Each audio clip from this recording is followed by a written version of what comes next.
नमस्कार दोस्तों, स्वागत है आपका study with job YouTube channel में। इस वीडियो में हम लोग देखने वाले हैं बिहार एसएससी इंटर का क्वेश्चन बैंक जो प्लेटफॉर्म की तरफ से आता है, जिसमें हम लोग जीके और जीएस के क्वेश्चन डिस्कस करेंगे जो सेट 3 होगा। टोटल इसमें 12 सेट दिया है, हम लोग सेट 3 डिस्कस कर रहे हैं और एक-एक क्वेश्चन को हम लोग डिटेल डिस्कशन के साथ देखते हैं। तो चलिए हम स्टार्ट करते हैं। आपको बता दें कि ये दोनों बुक का वीडियो आज शाम 4 बजे इसका भी सेट 3 आने वाला है, प्रैक्टिस सेट 3, और कल इसका ये सेट एक वीडियो आएगा, फर्स्ट वीडियो, जिसमें हम लोग 5 सेट को डिस्कस करेंगे, ठीक। तो चलिए हम डायरेक्ट क्वेश्चन स्टार्ट करते हैं। देखिए जो सेट 3 है इसमें टोटल 70 क्वेश्चन है जीके और जीएस का मिला के, और 64 क्वेश्चन नंबर 64 से लेकर 134 तक जीके और जीएस के क्वेश्चन मिक्स है इसमें। तो चलिए हम डायरेक्ट क्वेश्चन स्टार्ट करते हैं। क्वेश्चन बोल रहा है 64 नंबर, हरे रंग का पदार्थ जो पौधे में प्रकाश संश्लेषण करता है वह निम्नलिखित में से कौन है? वह है क्लोरोफिल। क्लोरोफिल के मदद से पौधे में प्रकाश संश्लेषण की क्रिया होती है, ठीक है। और क्लोरोफिल के केंद्र में क्या पाया जाता है? मैग्नीशियम पाया जाता है। मैग्नीशियम पाया जाता है, याद रखिएगा मैग्नीशियम का एटॉमिक नंबर 12 होता है।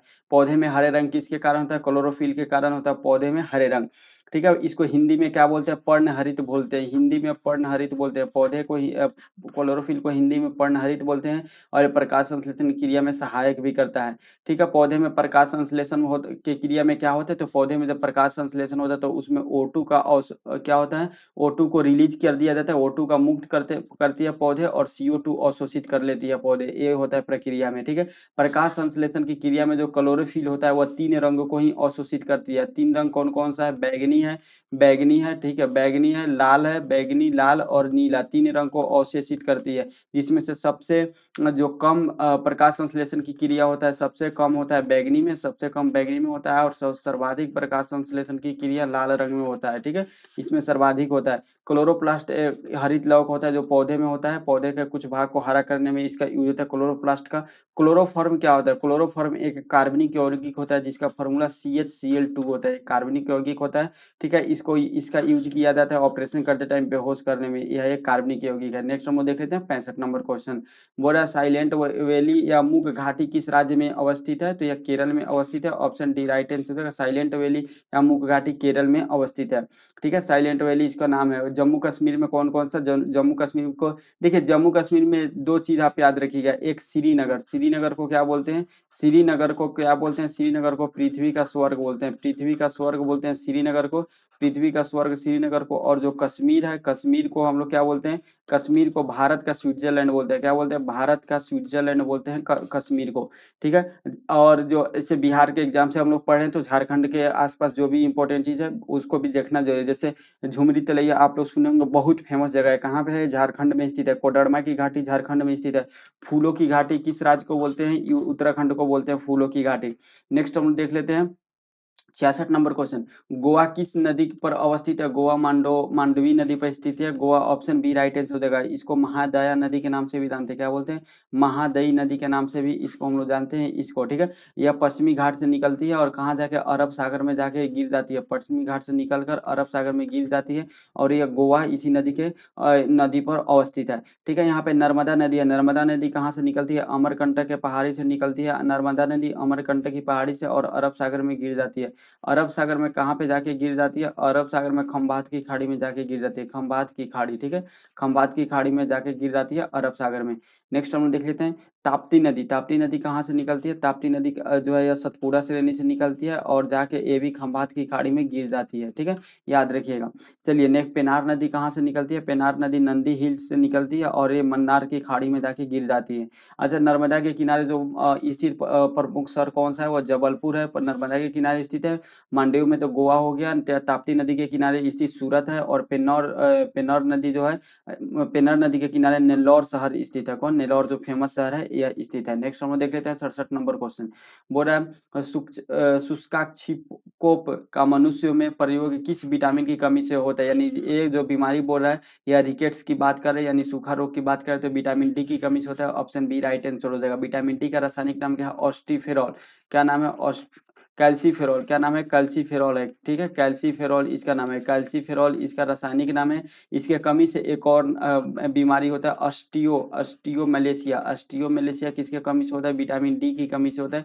याद रखिएगा, इंपॉर्टेंट क्वेश्चन है। कहाँ से मिलता है? सूर्य के प्रकाश में मिलता है। और खाने वाले चीज में क्या चीज में मिलता है? सूर्य के प्रकाश तो हो गया, और खाने वाली चीज में मछली, अंडे, यकृत, तेल, दूध, अंडा, ये सब में मिलता है, ठीक है।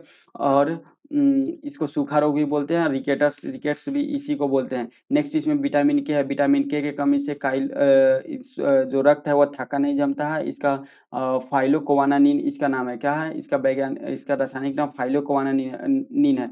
विटामिन ए की कमी से रतौंधी होता है, क्या होता है विटामिन ए की कमी से रतौंधी होता है, और इसका नाम क्या है रेटिनॉल है। विटामिन ए का रासायनिक नाम है रेटिनॉल है। विटामिन सी की कमी से स्कर्वी होता है, और इसका रासायनिक नाम भी स्कर्विक एसिड है। स्कर्विक एसिड इसका रासायनिक नाम है, याद रखिएगा।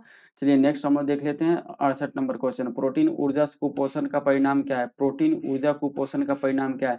इससे मरासमस रोग होता है। ऑप्शन ए राइट आंसर, इसमें बाल क्षय के नाम से भी जानते हैं। देखिए बाल क्षय, ये जो सिर वाला बाल है इससे रिलेट नहीं कीजिएगा। ये बाल क्षय यानी बच्चा से संबंधित है, ये रोग है, ठीक है, बच्चा से संबंधित होगा। प्रोटीन ऊर्जा कुपोषण से दो बीमारी होता है। दो बीमारी कौन कौन सा होता है? एक मरासमस होता है, मरासमस होता है, ठीक है, मरासमस होता है। और एक जो बीमारी होता है, एक होता है क्वासियोरकर। क्वासियोरकर, देखिए होता क्या है ना कि पहले आपको क्वासियोरकर होता है, और यही जब बहुत ज्यादा बढ़ जाता है तो यही मरासमस का रूप ले लेता है। इसी का जो बहुत अधिक संक्रमित होने पर मरासमस हम लोग बोलते हैं।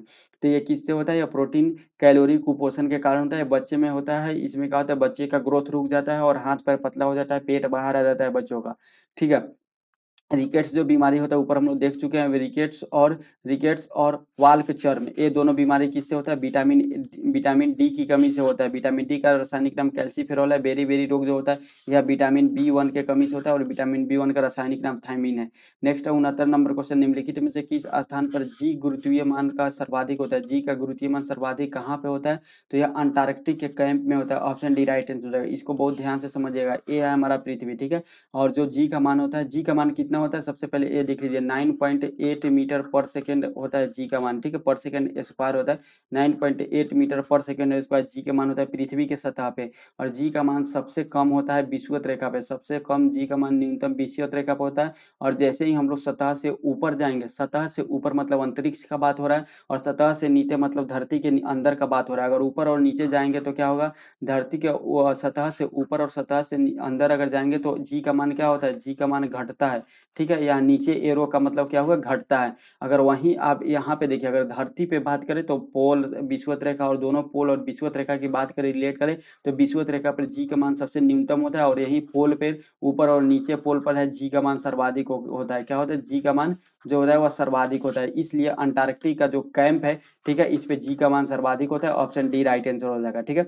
अगर पृथ्वी का घूर्णन गति जो है, पृथ्वी की घूर्णन गति अगर कम होगी तो जी का मान बढ़ेगा। यहाँ पे हम लिख देते हैं पृथ्वी की घूर्णन गति पे भी ये डिपेंड करता है जी का मान। अगर पृथ्वी का घूर्णन गति इंक्रीज करेगा, ठीक है, घूर्णन इंक्रीज करेगा तो जी का मान डिक्रीज करेगा, ठीक है। अगर घूर्णन गति डिक्रीज करेगा, ठीक है, तो जी का मान क्या होगा? इंक्रीज करेगा, ये भी याद रखिएगा। नेक्स्ट हम लोग देख लेते हैं 70 नंबर क्वेश्चन। बोल रहा है शरीर के किस अंग की खराबी से मधुमेह रोग का प्रकोप होता है?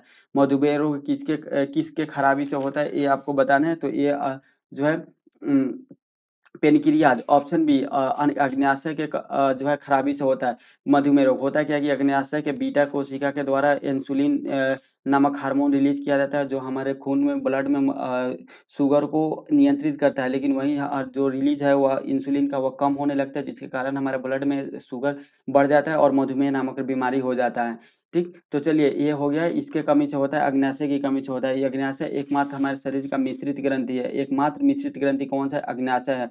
और दूसरा सबसे बड़ा ग्रंथि है कौन? अग्न्याशय है। अग्न्याशय ग्रंथि जो है दूसरा सबसे बड़ा ग्रंथि है, ठीक है। इंसुलिन और एक देखिए ग्लाइसोमिया एक बीमारी होता है। अगर इंसुलिन की स्रावन कम होता है, कम स्रावित होता है तो मधुमेह होता है। अगर ज्यादा स्रावित होता है तो हाइपरग्लाइसोमिया नामक बीमारी होता है। हाइपरग्लाइसोमिया नामक बीमारी होता है कब? इंसुलिन की अधिक श्रावण से, अत्यधिक श्रावण से हाइपरग्लाइसोमिया नामक बीमारी होता है। मधुमेह का खोज बेंटिक वेस्ट ने किया था कब? 1921 में किया गया था बेंटिक एंड वेस्ट के द्वारा।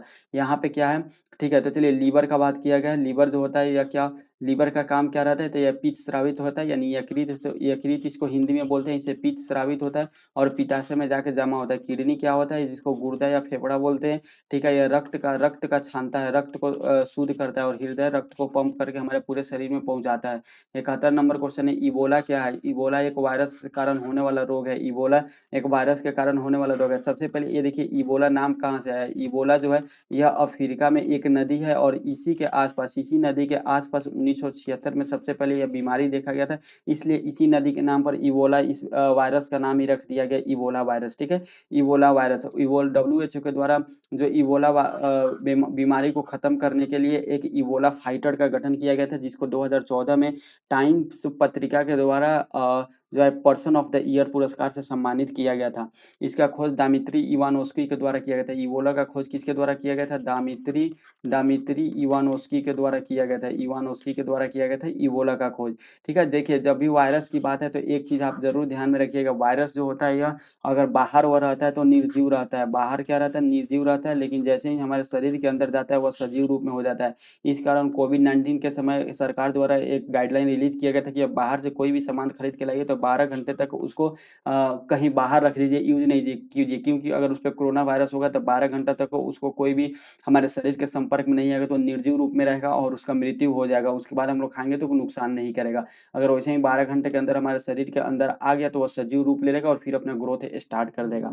बाकी इसमें ऑप्शन में है बैक्टीरिया, बैक्टीरिया से होने वाला रोग डिप्थीरिया है, निमोनिया है, हैजा है, टिटनस है। ये सब किससे होने वाला है? तपेदिक, प्लेग, गोनोरिया, ये सब बैक्टीरिया से होने वाला रोग है। यहाँ पे प्रोटोजोआ, प्रोटोजोआ से होने वाला रोग मलेरिया है, पेचिस है, दस्त है, कालाजार है, ये सब प्रोटोजोआ से होने वाला रोग है। और कवक से होने वाला रोग दाद, खुजली, रिंगवर्म, एथलीट फुट, ये सब किससे होता है? कवक से होता है। ये सब हम पीछे डिस्कस कर चुके हैं। ठीक, तो चलिए अच्छा, वायरस से होने वाला रोग अभी हम लोग डिस्कस कर लेते हैं। वायरस से होने वाला रोग कौन कौन सा है? वायरस से होने वाला रोग है चेचक, खसरा, dengue, AIDS, corona, Nipah virus, ये सब वायरस से ही होने वाला रोग है। चलिए हम लोग देख लेते हैं 72 नंबर क्वेश्चन।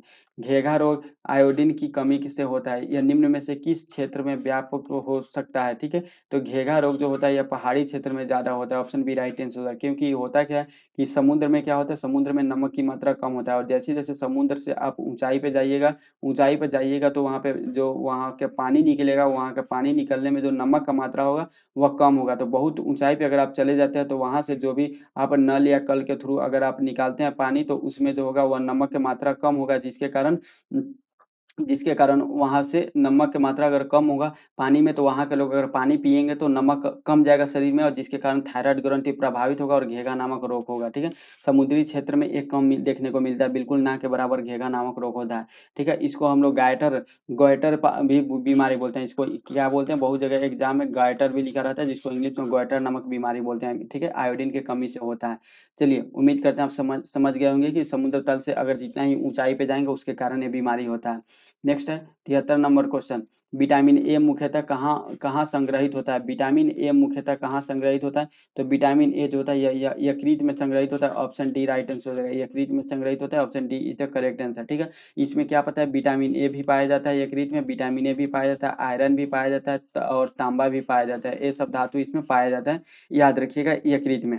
यकृत के द्वारा पीत रस का स्रावन होता है और फिर वह पीत कहाँ? पित्ताशय में जाके जो है वह स्टोर हो जाता है। यकृत के द्वारा एक और हिपेरिन हार्मोन रिलीज किया जाता है। कौन सा? हिपेरिन हार्मोन किसके द्वारा? यकृत के द्वारा रिलीज किया जाता है, जो हमारे शरीर के अंदर खून को जमने से रोकता है, हिपेरिन नामक।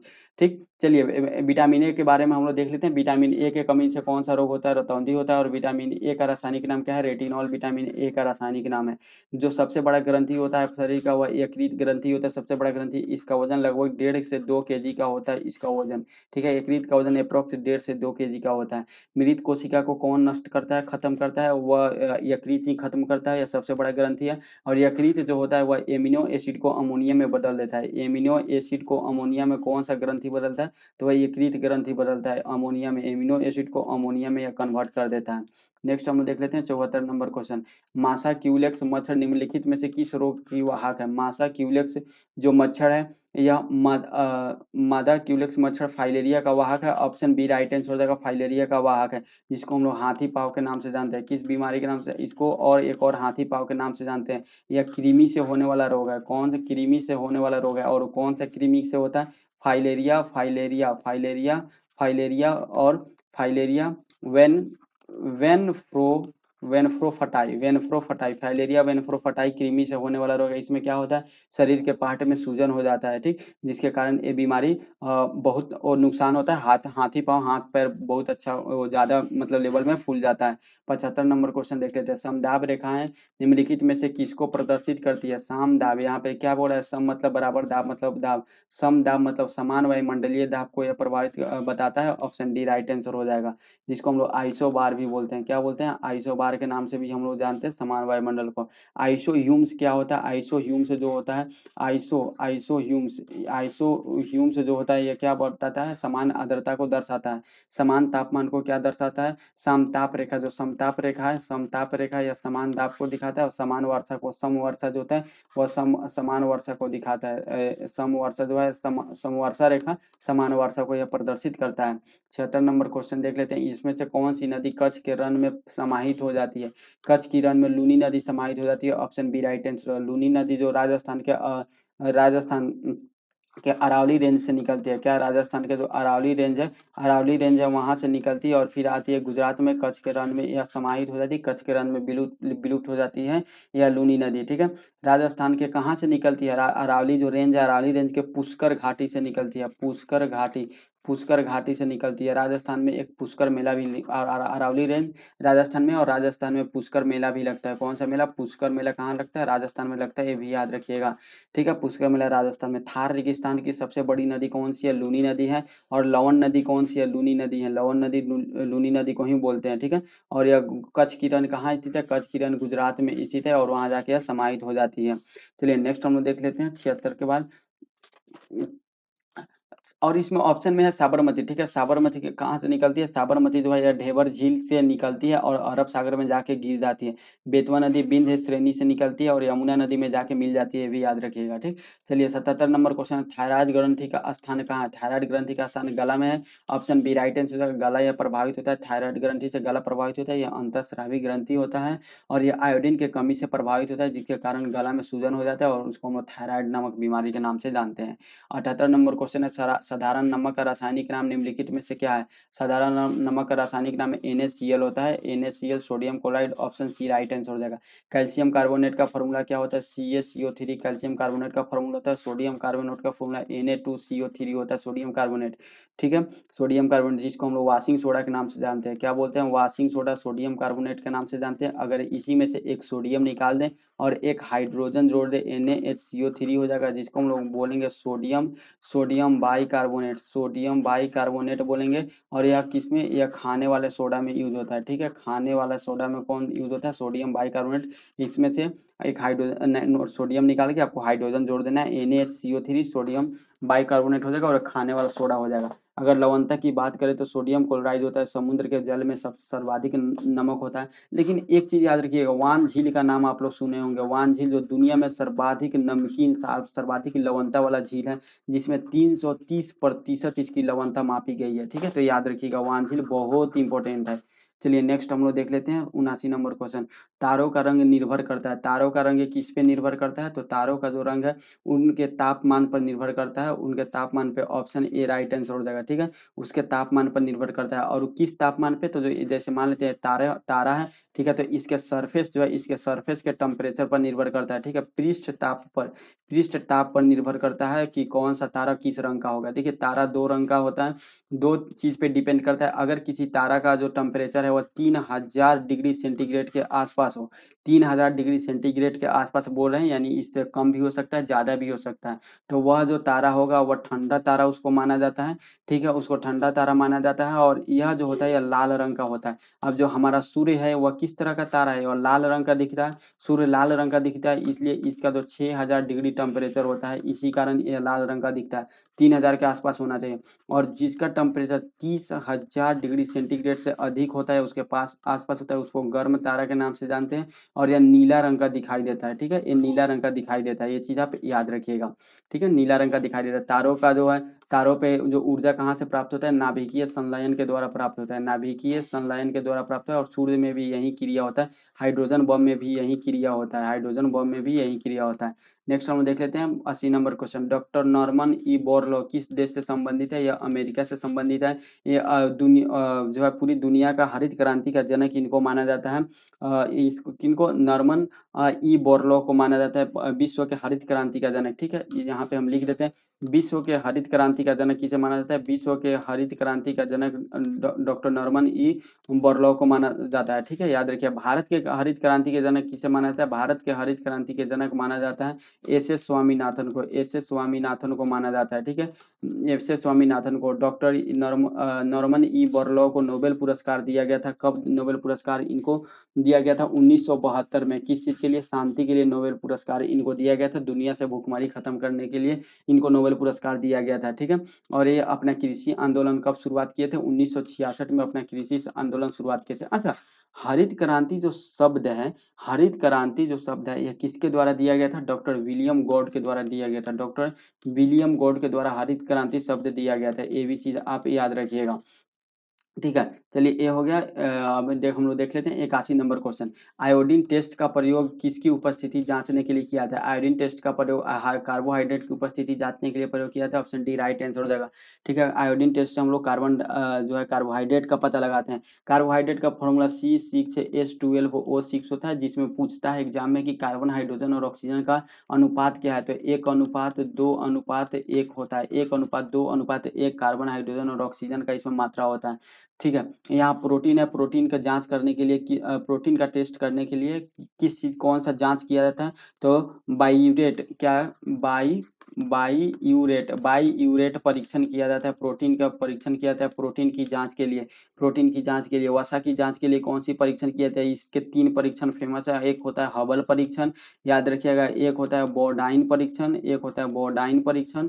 ठीक है, बोर्डाइन परीक्षण। एक होता है एक्रोलीन परीक्षण। एक्रोलीन परीक्षण ये किससे? वसा से संबंधित है। आप ये तीनों याद रखिएगा। ठीक है, चलिए नेक्स्ट 82 नंबर क्वेश्चन देख लेते हैं। भारतीय संविधान का कौन सा अनुच्छेद छुआछूत उन्मूलन से संबंधित है? अनुच्छेद 17 जो है, जिसमें अस्पृश्यता की अंत की बात की गई है, छुआछूत से संबंधित है। यह अनुच्छेद 17 कहाँ है? संविधान के फंडामेंटल ड्यूटीज यानी मूल अधिकार में। मूल अधिकार संविधान के भाग 3 में है, और यह भाग 3 में है, और यह अनुच्छेद 12 से 35 तक है। और ये किस देश के संविधान से लिया गया? यूएसए के संविधान से लिया गया। ये जो 12 से 35 अनुच्छेद है, इसी में अनुच्छेद 32 है, जिसको बी आर अम्बेडकर के द्वारा संविधान का आत्मा कहा गया। क्या कहा गया?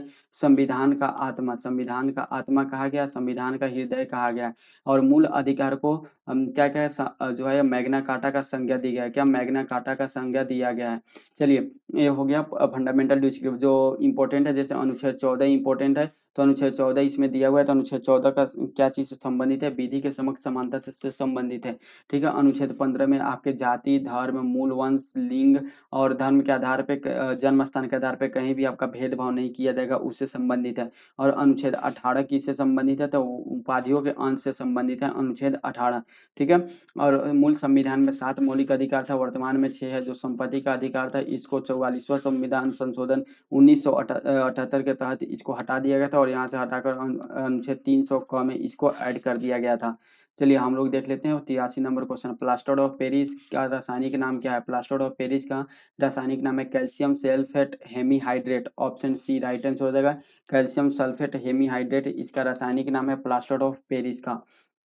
ठीक है, जिसका फॉर्मूला क्या होता है? CaSO4 का होल 2 और एक H2O होता है। ठीक, अगर यहाँ से आप 2 हटा देंगे तो CaSO4 और हाफ H2O हो जाएगा। ठीक है, क्योंकि यहाँ पे 2 CaSO4 के 2 मॉलिक्यूल पर एक जल का मॉलिक्यूल है, तो अगर एक ये मॉलिक्यूल लेंगे तो जल का आपको आधा मॉलिक्यूल लेना पड़ेगा, तब जाके ये जो है यौगिक अच्छा से बन पाएगा। ठीक है, ये जो होता है प्लास्टर ऑफ पेरिस क्या चीज से बनता है? प्लास्टर ऑफ पेरिस जिप्सम से बनता है। किससे बनता है? जिप्सम से बनता है। और जिप्सम का फॉर्मूला क्या होता है? CaSO4 2H2O जिप्सम का फॉर्मूला आता है। याद रखिएगा, बहुत बार एग्जाम में आया हुआ है। ठीक है, कैल्शियम क्लोराइड का फॉर्मूला CaCl2 होता है, कैल्शियम क्लोराइड का फॉर्मूला। और कैल्शियम नाइट्रेट का फॉर्मूला CaNO3 का होल 2 होता है। CaNO3 का होल 2 होता है किसका? कैल्शियम नाइट्रेट का। इसको हम लोग नार्गे साल्पीटर बोलते हैं। क्या बोलते हैं? कैल्शियम नाइट्रेट को नार्गे साल्पीटर के नाम से हम लोग जानते हैं, ये भी याद रखिएगा। चलिए नेक्स्ट हम लोग देख लेते हैं 84 नंबर क्वेश्चन, निम्नलिखित गौ प्रजातियों में कौन सी प्रजाति देसी नहीं है, यानी इसमें से कौन सा गौ प्रजाति जो है वो हमारे देश में नहीं पाया जाता। तो हॉलिस्टीन फ्रीजियन जो है हमारे देश में नहीं पाया जाता है, ऑप्शन ए राइट आंसर है। तो ये पाया कहाँ जाता है, तो हॉलिस्टीन जो फ्रीजियन है यह न्यूजीलैंड में नीदरलैंड में पाया जाता है। एनडी एनडी हम लिख देते हैं, नीदरलैंड में पाया जाता है, जर्मनी में पाया जाता है, डेनमार्क में पाया जाता है, ठीक है, ऑस्ट्रिया में पाया जाता है, फ्रांस में, स्विट्जरलैंड, ये सब जगह पे ये पाया जाता है। और हॉलिस्टीन फ्रीजियन यह दुनिया में सर्वाधिक दूध देने वाला गाय है, और इसका एक ही केवल और केवल डेयरी में यूज किया जाता है हॉलिस्टीन फ्रीजियन का, ठीक है, डेयरी में और मांस में दोनों में इसका यूज किया जाता है।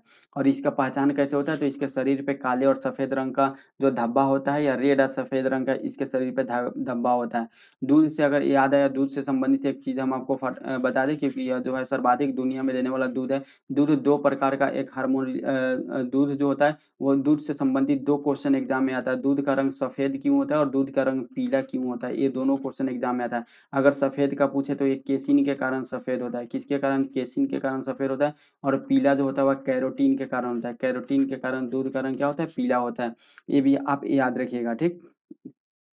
हॉलिस्टीन फ्रीजियन, ठीक। चलिए ये हो गया। और इसका गर्भकाल कितना होता है, इसका गर्भकाल 9.5 महीना का होता है। कितना, 9 महीना का इसका गर्भकाल होता है, ठीक। ये भी आप याद रखिएगा। अच्छा, ये जो है गिर कहाँ पे पाया जाता है, भारत और पाकिस्तान में, इंडिया पाकिस्तान में पाया जाता है। ये गिर केवल और केवल इंडिया में पाया जाता है। बाकी थार पारकर या इंडिया और पाकिस्तान में पाया जाता है। रेड सिंधी ये भी इंडिया और पाकिस्तान में पाया जाता है। ये सब गाय की नस्लें है। 86 नंबर क्वेश्चन है, बिहार पंचायती राज अधिनियम ग्राम पंचायत की अवधि 5 वर्षों की निर्धारित, इसकी गणना की जाती है। कब से गणना की जाती है, यानी भारत की जो पंचायती राज है यह 5 वर्ष का होता है, और यह कब से इसकी गणना की जाती है पूछा जा रहा है।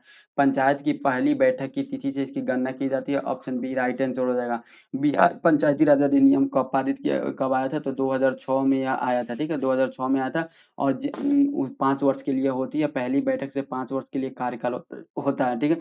पंचायती राज सदस्य या नगर पालिका के जो सदस्य होते हैं इनका कार्यकाल कितना वर्ष का होता है, 5 वर्ष का ही इनका दोनों का कार्यकाल होता है। जो पंचायती राज है वो भारतीय संविधान के किस अनुसूची में है, 11वीं अनुसूची में। और यह कब जोड़ा गया था, यह जोड़ा गया था 73वां संविधान संशोधन 1992 के तहत इसको जोड़ा गया था 11वीं अनुसूची में। जो पंचायती राज है हमारे देश में वो कितने स्तर का है, 3 स्तर का है, 3 स्तर का पंचायती राज है। एक है जिला स्तर का, जिला में कौन होता है, जिला परिषद होता है, जिला में जिला परिषद होता है। अगर आप लोग वोट देते होंगे तो आपको पता होगा, ठीक है। प्रखंड में कौन होता है, प्रखंड सचिव होता है। प्रखंड में पंचायत समिति होता है, माफ कीजिएगा, प्रखंड में पंचायत समिति होता है, पंचायत समिति होता है प्रखंड में। और ग्राम में कौन होता है, ग्राम में ग्राम पंचायत होता है, ग्राम में ग्राम पंचायत होता है, ठीक है। और एक इसके द्वारा दिया गया था 3 स्तरीय, बलवंत राय मेहता समिति के द्वारा, बलवंत राय मेहता समिति के द्वारा दिया गया था। सबसे पहले यह पंचायत की शुरुआत कहाँ किया गया था, राजस्थान से किया गया था, राजस्थान से किया गया था, ठीक है। ये भी आप याद रखिएगा। चलिए नेक्स्ट हम लोग देख लेते हैं 86 नंबर क्वेश्चन। राज्यसभा के संदर्भ में निम्नलिखित में से कौन सा कथन सही है। मंत्री परिषद राज्यसभा के प्रति उत्तरदायी होते हैं, नहीं, ये राष्ट्रपति के या सभा के प्रति उत्तरदायी होते हैं। विश्वास मत राज्यसभा में पेश किया जाता है, बिल्कुल नहीं, विश्वास मत केवल और केवल लोकसभा में पेश किया जाता है। पहले लोकसभा में पेश किया जाता है। राज्य सूची के किसी विषय पर संसद कानून बना सकती है, और अगर राज्यसभा 2/3 बहुमत से पारित करे कि राज्य सूची का संदर्भगत विषय राष्ट्रीय महत्व का हो जाएगा, बिल्कुल सही बात है, ए सही, ऑप्शन सी राइट आंसर होगा। धन विधेयक राज्यसभा में नहीं, धन विधेयक केवल और केवल लोकसभा में ही पेश किया जाता है। इस पे बहुत डिटेल में चर्चा हम लोग कर चुके हैं एडिटोरियल के ऑब्जेक्टिव में।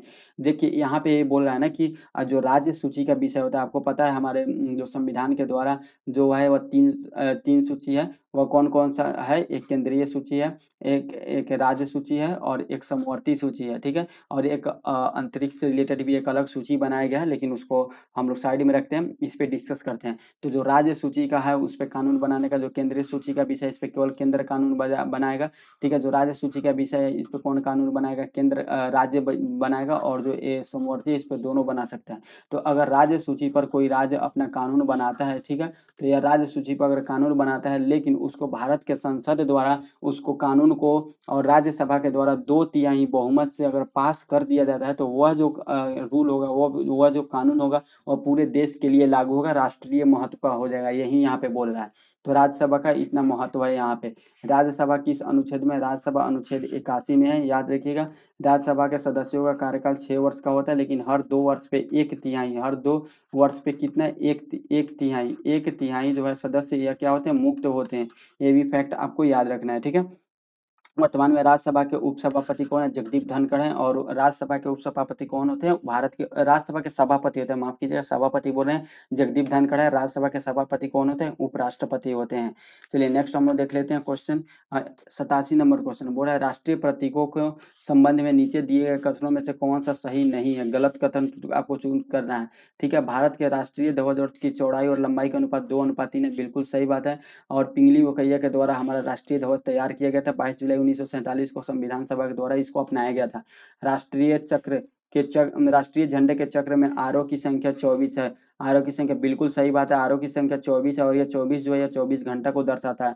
राष्ट्रीय प्रतीक लौरिया नंदनगढ़ से? बिल्कुल नहीं, लौरिया नंदनगढ़ से नहीं लिया गया था, यह सारनाथ से लिया गया था। कहाँ से? सारनाथ से लिया गया था। सारनाथ कहाँ स्थित है? यूपी में स्थित है। और सारनाथ का जो अशोक स्तंभ है उसके द्वारा लिया गया था। इसको राजा अशोक के द्वारा बनाया गया था। कलिंग युद्ध किससे संबंधित है? राजा अशोक से संबंधित है। और कलिंग युद्ध के बाद ये जो है दिमाग चेंज हो गया अशोक का और यह बौद्ध धर्म अपना लिया था, ठीक है। ठीक है, अपना जो संघमित्रा बेटी है उसको भेजा था कहाँ पे? श्रीलंका में बौद्ध धर्म के प्रचार के लिए। जो बौद्ध धर्म का तृतीय संगीति हुआ था यह अशोक के शासनकाल में हुआ था, ये भी आप याद रखिएगा। सॉरी, थोड़ा सा टॉपिक से हम लोग भटक गए, आते हैं अपने टॉपिक पे। राष्ट्रीय धुन बजाने की पूर्ण आधिकारिक अवधि कितना है? 52 सेकंड है, बिल्कुल सही बात है। और शॉर्ट में कितना है? 20 सेकंड है शॉर्ट में। चलिए, तो हम लोग क्या है यहाँ ऑप्शन सी इसका राइट आंसर हो जाएगा, क्योंकि ये गलत है। यह सारनाथ के जो है वह लिया गया सारनाथ के अशोक स्तंभ से। 88 नंबर क्वेश्चन देख लेते हैं। लोकसभा या विधानसभा के निर्वाचन में एक उम्मीदवार अपनी जमानत राशि खो देगा अगर उसे कुल वैध मतों का कितना नहीं मिलेगा? तो कुल वैध मत का 1/6 से अगर कम मिलता है तो उसे उसका जो है वह जमानत राशि उसका खत्म हो जाएगा। तो लोकसभा विधानसभा के चुनाव लड़ने के लिए कुछ जमानत राशि जमा करना होता है तो वह खत्म हो जाएगा। जैसे मान लेते हैं यहाँ पे 1/6 का मतलब हुआ कि अगर मान लेते हैं 18 वैध मत हुआ, ठीक है, 18 वैध मत हुआ तो इसका 18 का 1/6 कितना हो? 3। अगर आपको 3 से कम आता है तो जो आपका जमानत राशि वो आपको वापस नहीं किया जाएगा। अक्सर होता क्या है कि लोकसभा विधानसभा में जो भी लोग जमानत राशि जमा करते हैं उसको बाद में वो दे दिया जाता है, लेकिन अगर 1/6 से कम अगर आपका वोट आता है तो आपको जमानत राशि भी नहीं दिया जाएगा, ठीक है। 88 नंबर क्वेश्चन का सी राइट आंसर हो जाएगा। नेक्स्ट 89 नंबर क्वेश्चन है भारतीय राष्ट्रीय कांग्रेस का प्रथम अधिवेशन दिसंबर 1885 में कहाँ हुआ था? बॉम्बे में हुआ था। ऑप्शन बी राइट आंसर हो जाएगा। कितने प्रतिनिधि ने भाग लिया था? 72 प्रतिनिधि ने इसमें भाग लिया था टोटल। और इसका जो किसके द्वारा भारतीय राष्ट्रीय कांग्रेस का गठन किया गया था? व्योमेश चंद्र बनर्जी के द्वारा किया गया था, ठीक है। और इसकी अध्यक्षता किसके द्वारा किया गया था? माफ कीजिएगा, अध्यक्षता किया गया था व्योमेश चंद्र बनर्जी के द्वारा और इसका गठन ए.ओ. ह्यूम के द्वारा किया गया था, ठीक है। ए.ओ. ह्यूम के द्वारा किया गया था। और ये बम्बई में कहाँ आयोजन किया गया था? गोकुल दास तेजपाल संस्कृत यूनिवर्सिटी में किया गया था, विश्वविद्यालय में किया गया था, ठीक है। इस समय वायसराय कौन थे? वायसराय थे डफरिन इस समय भारत के क्या थे? वायसराय थे। ये वायसराय थे, ठीक है। चलिए, अच्छा, स्वतंत्र भारत का पहला कांग्रेस का अधिवेशन कब हुआ था? इंपॉर्टेंट क्वेश्चन, ठीक है। यहाँ पे प्रथम अधिवेशन बात किया गया है, लेकिन ये तो अंग्रेजी शासन में हुआ था। स्वतंत्र भारत का पहला जो कांग्रेस अधिवेशन कब हुआ था? यह हुआ था 1948 में। 1948 में कहाँ पे हुआ था? जयपुर में हुआ था। इसकी अध्यक्षता किसके द्वारा किया गया था? पट्टाभी सीतारमैया के द्वारा किया गया था। पट्टाभी सीतारमैया के द्वारा इसकी अध्यक्षता किया गया था। तो इस क्वेश्चन का answer option B right answer हो जाएगा। 90 नंबर क्वेश्चन है। एक दल लोकसभा में विपक्षी दल होने का दावा करता है, इसके पास न्यूनतम कितने सांसद लोकसभा में होने चाहिए? 55 सांसद होना चाहिए, यानी जितने भी लोकसभा के सीट है उसका 10% होना चाहिए। तो अभी कितना है? 545 है। 545 का कितना हुआ? 54.5 हुआ, यानी आपको 55 सीट जो है वो लाना पड़ेगा, तब आपको विपक्षी दल घोषित किया जाएगा। लेकिन वर्तमान में भारत में कोई विपक्षी दल नहीं है, क्योंकि जो कांग्रेस है, कांग्रेस जो 2019 का चुनाव है उसमें केवल और केवल 52 सीट ही जीत पाया था लोकसभा के लिए। इस कारण अभी कोई भी विपक्षी दल नहीं है, लेकिन कांग्रेस को विपक्षी दल माना जाता है, ठीक है। ठीक है। तो ऑप्शन ए राइट आंसर हो जाएगा। अगर 55 आप जो है 55 सांसद लोकसभा में होते हैं तभी आप विपक्षी दल आपको माना जाएगा। अच्छा, विपक्षी दल मानने का शुरुआत कब हुआ था भारत में? 1969 में हुआ था। 1969 में हुआ था और प्रथम विपक्षी दल के नेता कौन थे? तो राम सुभग थे। कौन थे? राम सुभाग सिंह थे। राम सुभाग सिंह थे। ये याद रखिएगा, इंपॉर्टेंट क्वेश्चन है, ठीक है। अभी तक बहुत कम ही एग्जाम में आया है, लेकिन आगे कभी ना कभी फ्यूचर में इस लेवल पे जाएगा एग्जाम, ठीक है। आप जरूर याद रखिएगा। वर्तमान में कोई भी दल नहीं है तो हम आपको बता दिए, ठीक है। चलिए अब हम लोग देख लेते हैं 91 नंबर क्वेश्चन। बोल रहा है ग्राम पंचायत का कोई सदस्य हस्तलिखित आवेदन मुखिया को समर्पित कर त्याग पत्र दे सकता है। आवेदन समर्पित करने के कितने दिनों बाद त्याग पत्र प्रभावी माना जाएगा? 7 दिनों बाद। अगर आप ग्राम पंचायत के कोई सदस्य हैं, ठीक है, वार्ड है या कोई भी सदस्य है, तो अगर आपको त्याग पत्र देना है तो आप जाइए मुखिया को एक त्याग पत्र लिखिए और उनको त्याग पत्र दे दीजिए। अगर 7 दिन के अंदर आप उस त्याग पत्र को वापस ले लेते हैं तो आपका जो सदस्यता रद्द नहीं होगी। अगर नहीं लेते हैं 7 दिन के अंदर तो उसके बाद आप वो ग्राम पंचायत से आप, इसका मतलब आप हट गए और आप अपना त्याग दे दिए। 92 नंबर क्वेश्चन है भारत में स्वतंत्रता के बाद प्रथम आम चुनाव कब संपन्न कराया गया था? स्वतंत्रता के बाद प्रथम आम चुनाव 1952 में संपन्न कराया गया था। ऑप्शन सी राइट आंसर हो जाएगा, 1952 में यह फर्स्ट हुआ था। इसमें यह कब हुआ था? 13 मई 1952 को हुआ था। 13 मई 1952 को हुआ था, जिसमें 533 निर्दलीय उम्मीदवार ने भाग लिए थे, ठीक है। और 53 दल भाग लिए थे। 53 जो होता है वो पार्टी भाग लिए थे और 533 जो है निर्दलीय उम्मीदवार भाग लिए थे। और इसमें क्या हुआ? कांग्रेस ने जीत हासिल की। कांग्रेस ने जीत हासिल की। कितने सीटें जीते थे कांग्रेस ने? तो टोटल 489 जो सीट पे चुनाव हुआ था, जिसमें कांग्रेस के द्वारा 364 जो है वह सीट जीत हासिल किया गया था कांग्रेस के द्वारा। और पंडित जवाहरलाल नेहरू भारत के प्रथम प्रधानमंत्री बने थे कांग्रेस के तरफ से। यह चुनाव किसके द्वारा कराया गया था? यह चुनाव कराया गया था चुनाव आयोग के द्वारा, क्योंकि चुनाव आयोग का गठन कब हो चुका था? 1950 में चुनाव आयोग का गठन हो चुका था। इसके द्वारा कराया गया था। उस टाइम जब ये चुनाव हुआ था, उस टाइम चुनाव आयोग के जो है वह मुख्य चुनाव आयुक्त कौन थे? सुकुमार सेन थे। कौन थे? सुकुमार सेन थे। और ये भारत के पहले सुकुमार सेन, ठीक है, भारत के पहले मुख्य चुनाव आयुक्त है। वर्तमान में कौन है? वर्तमान में सुशील चंद्रा है। वर्तमान में सुशील चंद्रा, ये भी आप याद रखिएगा, ठीक है। तो ये हो गया लोकसभा। लोकसभा जो है यह फर्स्ट लोकसभा है। लोकसभा, अच्छा, लोकसभा के यहाँ पे बात हो रहा है। लोकसभा का चुनाव हुआ था 1952 में, पहली बार 1952 में हुआ था यहाँ पे, ठीक है। तो ये लोकसभा का चुनाव की बात हो रहा है। लोकसभा किस अनुच्छेद में? अनुच्छेद 80 में है। लोकसभा अनुच्छेद 80 में है। वर्तमान में कौन सा लोकसभा चल रहा है? तो यह 17वीं लोकसभा चल रहा है। जो 2024 में लोकसभा का चुनाव होगा, कौन सा होगा? 18वीं लोकसभा का चुनाव होगा। ये भी आप याद रखिएगा। नेक्स्ट हम लोग देख लेते हैं 93 नंबर क्वेश्चन। मनरेगा योजना में प्रशिक्षित और अर्ध प्रशिक्षित मजदूरों को मजदूरी पर केंद्र और राज्य के व्यय का अनुपात कितना है? तो केंद्र और राज्य का व्यय का अनुपात 75:25 है। यानी अगर जो मनरेगा से संबंधित जो भी मजदूर है उनको अगर 100 रुपया दिया जाता है तो उसमें 75 रुपया देगी केंद्र सेंट्रल गवर्नमेंट और 25 रुपया देगी स्टेट गवर्नमेंट। इस तरीका से उनको मजदूरी दिया जाता है, ठीक है। मनरेगा योजना कब शुरू किया गया था? मनरेगा योजना जो है वह 2 फरवरी 2002 से कंप्लीट रूप से इसको शुरू किया गया था। लेकिन इसके लिए 2006 से शुरू किया गया था। 2 फरवरी 2006 से शुरू किया गया था मनरेगा योजना। नरेगा योजना शुरू किया गया था। थोड़ा सा और डिटेल में अगर जानिएगा तो नरेगा योजना शुरू किया गया था और फिर 2 अक्टूबर 2009 को इसका नाम बदल के मनरेगा कर दिया गया। पहले क्या था? इसका नाम था, पहले था राष्ट्रीय ग्रामीण रोजगार गारंटी योजना, ठीक है। बाद में इसका इसमें लगा दिया गया और महात्मा गांधी राष्ट्रीय ग्रामीण रोजगार योजना इसका नाम हो गया। इसके लिए अधिनियम कब आया था? अधिनियम 2005 में आया था, ठीक है। अच्छा, 2023 और 2024 का जो बजट है इसमें मनरेगा पर कितना खर्च किया जाएगा? 60,000 करोड़ रुपए मनरेगा पे खर्च किया जाएगा। नेक्स्ट हम देख लेते हैं 94 नंबर क्वेश्चन। निम्नलिखित पंचवर्षीय योजनाओं में से कौन सी योजना अनावृष्टि और 2 युद्धों के कारण प्रभावित रही है? कौन सी पंचवर्षीय योजना अनावृष्टि और 2 युद्धों के कारण प्रभावित रही है? तो जो तीसरी पंचवर्षीय योजना है, तीसरी पंचवर्षीय योजना का कार्यकाल जो था वह 1962 से 1961 से लेकर 66 तक था, ठीक है। 1961 से लेकर 1966 तक था। लेकिन इसमें क्या हुआ ना कि 2 युद्ध हो गया। एक बार 1962 में चाइना भारत चीन युद्ध हो गया और 1965 में भारत पाकिस्तान युद्ध हो गया, जिसमें बहुत अकाल भी पड़ा था इस युद्ध के समय, ठीक है, जिसके कारण ये प्रभावित रहा। तीसरी पंचवर्षीय योजना को किस नाम से जानते हैं? गॉडगिल योजना के नाम से जानते हैं, ठीक है।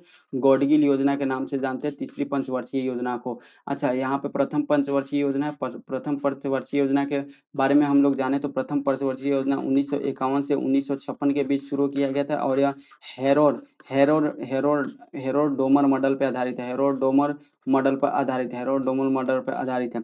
इसके प्रमुख उद्देश्य क्या था? जो पंचवर्षीय योजना था, इसका प्रमुख उद्देश्य क्या था? कृषि विकास करना इसका प्रमुख उद्देश्य था। लेकिन समय 5 आईआईटी का भी स्थापना किया गया था प्रथम पंचवर्षीय योजना के समय। पांचवी पंचवर्षीय योजना कब से कब तक था? 1974 से 1978 तक था। लेकिन इसका खास बात यह है कि यह पूरा 5 वर्ष नहीं, 4 वर्ष ही चला, क्योंकि 1978 में मोरारजी देसाई का सरकार आ गया और पांचवी पंचवर्षीय योजना की इन्होंने कैंसिल कर दिया था। ठीक है, तो तीसरी पंचवर्षीय योजना के बाद ये प्रभावित रहा है। इसके बाद हमारी अर्थव्यवस्था बहुत खराब स्थिति में चली गई थी, जिसके बाद हम लोग योजना अवकाश लिए थे। यानी उसके बाद 1966 से लेकर 1969 तक एक एक वर्ष के लिए 3 योजना बनाए गए। इसको हम लोग योजना अवकाश के नाम से जानते हैं। 1966 से 1969 तक योजना अवकाश था, ये भी आप याद रखिएगा। ठीक, चलिए नेक्स्ट हम लोग देख लेते हैं। अच्छा, ये जो पांचवी पंचवर्षीय योजना है, इसी टाइम एनएचएआई, ठीक है, NHAI national highway authority of India का जो है गठन किया गया, और इसी टाइम इसको भारतीय राष्ट्रीय राजमार्ग प्रणाली का जो शुरुआत किया गया कि भारत में नेशनल हाईवे इंटरनेशनल लेवल का बनेगा, इसी टाइम से शुरुआत किया गया था। 95 नंबर का क्वेश्चन है, बिहार में किसान सभा की स्थापना किसके द्वारा किया गया था? सहजानंद सरस्वती के द्वारा किया गया था बिहार में किसान सभा की स्थापना। ऑप्शन बी राइट आंसर हो जाएगा। ठीक है, और यह कब से? 1929 से स्टार्ट किए थे। बिहार प्रांतीय किसान सभा का गठन इन्हीं के द्वारा किया गया था। बिहार प्रांतीय किसान सभा का गठन भी इन्हीं के द्वारा किया गया था। किसान सभा का गठन इन्हीं के द्वारा किया गया था। कब? 1929 में किया गया था। ठीक, नेक्स्ट हम लोग देख लेते हैं 96 नंबर क्वेश्चन हम लोग देख लेते हैं। 96 नंबर क्वेश्चन बोल रहा है 1860 में प्रकाशित नील दर्पण, 1860 में प्रकाशित नील दर्पण नील की खेती करने वालों की दुर्दशा चित्रित करती है। नील दर्पण की रचना किसके द्वारा किया गया था? ये बीपीएससी में भी आया हुआ क्वेश्चन है। नील दर्पण की रचना दीनबंधु के द्वारा, मित्र के द्वारा किया गया था। ऑप्शन सी राइट आंसर हो जाएगा। कब किया गया था? 1860 में किया गया था। इसका 1860 में इसकी रचना किया गया था। ठीक है, और इसका बंगाल के जो नील कृषक है, यानी नील का जो खेती करते थे, उनसे संबंधित ये था। ठीक है, और ये 1860 से 1870 तक, या 1860 से 1870 तक ये आंदोलन चला था, उसी के बारे में इन्होंने लिखे थे। चलिए, कृत्रिम नील सर्वप्रथम कहाँ बनाया गया था? जर्मनी में बनाया गया था। सर्वप्रथम कृत्रिम नील कहाँ बनाया गया था? जर्मनी में बनाया गया था। कब बनाया गया था? 1913 में बनाया गया था। ये भी फैक्ट आप याद रखिएगा। नेक्स्ट हम लोग देख लेते हैं 97 नंबर क्वेश्चन। नीचे दी गई कमेटियों में किसका संबंध पंचायती राज से है? अभी हम लोग ऊपर डिस्कस कर सके पंचायती राज के बारे में बहुत डिटेल में। पंचायती राज जो है यह कमेटी में बलवंत राय मेहता समिति से संबंधित है। ऑप्शन ए राइट आंसर हो जाएगा। ठीक है, अच्छा, पंचायती राज में कितने विषय है? 29 विषय है। ये हमने ऊपर नहीं बताया था, आप जान लीजिए 29 विषय है। नेक्स्ट हम लोग देख लेते हैं, ऊपर डिस्कस कर चुके हैं इसलिए आगे बढ़ते हैं। 98 नंबर क्वेश्चन है, सामुदायिक विकास कार्यक्रम सार था। सामुदायिक विकास कार्यक्रम जो था वह लोक भागीदारी का सार था। ऑप्शन सी राइट आंसर हो जाएगा। ठीक है, और इसका कार्यक्रम का शुरुआत कब किया गया था? 2 अक्टूबर 1952 को इस कार्यक्रम का शुरुआत किया गया था। सामुदायिक विकास कार्यक्रम का शुरुआत किया गया था। नेक्स्ट हम लोग देख लेते हैं 99 नंबर क्वेश्चन। जो द्रोणाचार्य पुरस्कार है, द्रोणाचार्य पुरस्कार किस क्षेत्र में दिया जाता है? द्रोणाचार्य पुरस्कार जो है वह खेल यानी क्रीडा क्षेत्र में दिया जाता है। ऑप्शन सी राइट आंसर हो जाएगा। उनको दिया जाता है जो कोच होते हैं, ठीक है, जो यहाँ पे सिखाते हैं क्रिकेट वगैरह, जो कोच होते हैं, जो गाइड करते हैं, उनको दिया जाता है। क्योंकि द्रोणाचार्य जो थे वह महाभारत से संबंधित है, या अर्जुन के गुरु थे, अर्जुन के गाइड करते थे। इसी कारण या इस बार के गुरु हैं, जो खेल से संबंधित गुरु हैं, उनको भी द्रोणाचार्य पुरस्कार दिया जाता है। इसका शुरुआत द्रोणाचार्य पुरस्कार का शुरुआत 1985 से किया जा रहा है। ठीक है, 1985 से दिया जा रहा है। ठीक, और अर्जुन पुरस्कार जो कब से दिया जा रहा है? अर्जुन पुरस्कार 1961 से दिया जा रहा है। ये भी किससे? खेल से संबंधित है अर्जुन पुरस्कार। अच्छा, राजीव गांधी खेल रत्न पुरस्कार का पहले एक नाम था, राजीव गांधी खेल रत्न पुरस्कार। इसका नाम बदल के मेजर ध्यानचंद खेल रत्न पुरस्कार कर दिया गया है। और यह सबसे पहले किसको दिया गया था? 1992 में इसको शुरू किया गया था। और सबसे पहले इसको विश्वनाथ आनंद को दिया गया था, जो शतरंज से संबंधित है। ठीक है, नेक्स्ट हम लोग देख लेते हैं 100 नंबर क्वेश्चन। राष्ट्रीय खेल दिवस 29 अगस्त को मनाया जाता है। यह निम्नलिखित में से किससे संबंधित है? यह मेजर ध्यानचंद से संबंधित है। मेजर ध्यानचंद के जन्म दिवस पर मनाया जाता है। ऑप्शन ए राइट आंसर हो जाएगा। 29 अगस्त को मनाया जाता है। ठीक है, मेजर ध्यानचंद, इनको हॉकी का जादूगर बोला जाता है, और यह हॉकी से संबंधित है। ठीक है, हॉकी का जादूगर बोला जाता है। किससे संबंधित है? हॉकी से संबंधित है। भारत के लिए ओलंपिक में सबसे ज्यादा स्वर्ण पदक किस टीम ने जीता है? हॉकी टीम ने जीता है, और मेजर ध्यानचंद्र के रहते हुए जीता है। ठीक है, और नेक्स्ट हम लोग देख लेते हैं और दिवस देख लेते हैं, ठीक है, और दिवस देख लेते हैं। जैसे 20 जनवरी को शहीद दिवस, 30 जनवरी को माफ कीजिएगा, 30 जनवरी को शहीद दिवस मनाया जाता है। 28 फरवरी को राष्ट्रीय विज्ञान दिवस मनाया जाता है। 8 मार्च को अंतर्राष्ट्रीय महिला दिवस मनाया जाता है। पृथ्वी दिवस 22 अप्रैल को मनाया जाता है, ठीक है। तो ये सब चीज आप याद रखिएगा। 24 अप्रैल को पंचायती राज दिवस मनाया जाता है। अभी हम लोग ऊपर ये चीज डिस्कस नहीं किए, 24 अप्रैल को पंचायती राज दिवस भी मनाया जाता है। नेक्स्ट हम लोग देख लेते हैं 101 नंबर क्वेश्चन। मैक्सेस पुरस्कार रेमन मैग्सेस के नाम पर दिया जाता है। वे किस देश के राष्ट्रपति थे? या फिलीपींस के पूर्व राष्ट्रपति थे। ऑप्शन सी राइट आंसर हो जाएगा। रेमन मैग्सेस पुरस्कार को हम लोग एशिया का नोबेल पुरस्कार बोलते हैं। एशिया का क्या बोलते हैं? नोबेल पुरस्कार बोलते हैं, ठीक है। एशिया का नोबेल पुरस्कार बोलते हैं रेमन मैग्सेस पुरस्कार को। 2023 में एक भारतीय को दिया गया नोबेल मैग्सेस पुरस्कार, जो असम के कैंसर हॉस्पिटल है उसी के निदेशक है, जिनका नाम क्या है? आर रवि कन्नन। आर रवि कन्नन इसका नाम है। क्या नाम है? आर रवि कन्नन इसका नाम है, ठीक है। असम के कैंसर हॉस्पिटल से ये संबंधित है। रमन मैग्सेस पुरस्कार सबसे पहले किस भारतीय को दिया गया था? फर्स्ट टाइम किस भारतीय को दिया गया था? तो आचार्य विनोबा भावे को, आचार्य विनोबा भावे को दिया गया था फर्स्ट टाइम रमन मैग्सेस पुरस्कार। ये भी याद रखिएगा, ठीक है। एशिया का नोबेल पुरस्कार इनको बोलते हैं। 2019 में जो रवीश कुमार है, जो एनडीटीवी पे पहले पत्रकार जो एंकर थे, तो पहले इनको जो पहले थे अब नहीं है, तो 2019 में रवीश कुमार को क्या दिया गया था? रमन मैग्सेस पुरस्कार से सम्मानित किया गया था। 102 नंबर क्वेश्चन है, फीफा वर्ल्ड कप 2022 का आयोजन कहाँ किया जाएगा? ये देखिए, ये जो एग्जाम हुआ था 2015 में एग्जाम हुआ था, उस टाइम ये क्वेश्चन पूछा हो गया, इसलिए यहाँ पे जाएगा किया जाएगा। तो ये हो चुका है। फीफा वर्ल्ड कप 2022 का आयोजन कहाँ? कतर में किया गया था। ऑप्शन सी राइट आंसर हो जाएगा। और इसमें विजेता कौन रहा? अर्जेंटीना का टीम रहा विजेता। अर्जेंटीना का टीम रहा विजेता। जो 2026 में होगा वो कहाँ पे होगा? 2026 में होगा कनाडा में। कनाडा में, यूएसए में और मैक्सिको में, तीन देश को मिलाकर तीन देश में होगा। मैक्सिको में होगा, ठीक है। कनाडा, यूएसए, मैक्सिको 2026 में होगा ये खेल। नेक्स्ट है 103 नंबर क्वेश्चन। सहारा रेगिस्तान किस महाद्वीप में स्थित है? यह सहारा रेगिस्तान जो है अफ्रीका महाद्वीप में स्थित है। ऑप्शन सी राइट आंसर हो जाएगा, सहारा रेगिस्तान, ठीक है। यह दुनिया का सबसे बड़ा, विश्व का सबसे बड़ा रेगिस्तान है। भारत में कौन सा रेगिस्तान स्थित है? थार रेगिस्तान स्थित है, जो राजस्थान में पड़ता है। और इसी का कुछ हिस्सा पाकिस्तान में भी है। पाकिस्तान में है, जिसको पाकिस्तान क्या बोलता है? चोलिस्तान बोलता है, जिसको जिसको पाकिस्तान चोलिस्तान रेगिस्तान के नाम से जानता है, ठीक। नेक्स्ट हम लोग देख लेते हैं 104 नंबर क्वेश्चन। बोल रहा है डूरंड कप किस खेल से संबंधित है? डूरंड कप फुटबॉल से संबंधित है। ऑप्शन बी राइट आंसर हो जाएगा। और कौन कौन सा जो कप है जो फुटबॉल से संबंधित है? जैसे रोवर्स कप फुटबॉल से संबंधित है, वीसी राय ट्रॉफी फुटबॉल से संबंधित है, Santosh trophy, Subroto Mukherjee trophy, Merdeka trophy, ये सब किससे संबंधित है? फुटबॉल से संबंधित है, ठीक है। एक हॉकी का देख लेते हैं कि क्योंकि हॉकी हमारे क्या है? राष्ट्रीय खेल है। हॉकी जो है वह इंदिरा गांधी गोल्ड कप ये हॉकी से संबंधित है। रंगस्वामी कप हॉकी से संबंधित है। Nehru trophy, Murugappa gold cup, ये सब सिंघिया कप, ये सब किससे संबंधित है? तो हॉकी से संबंधित है। 105 नंबर क्वेश्चन है, निम्न में से किसे वर्ष 2014 का शांति का नोबेल पुरस्कार किया गया है?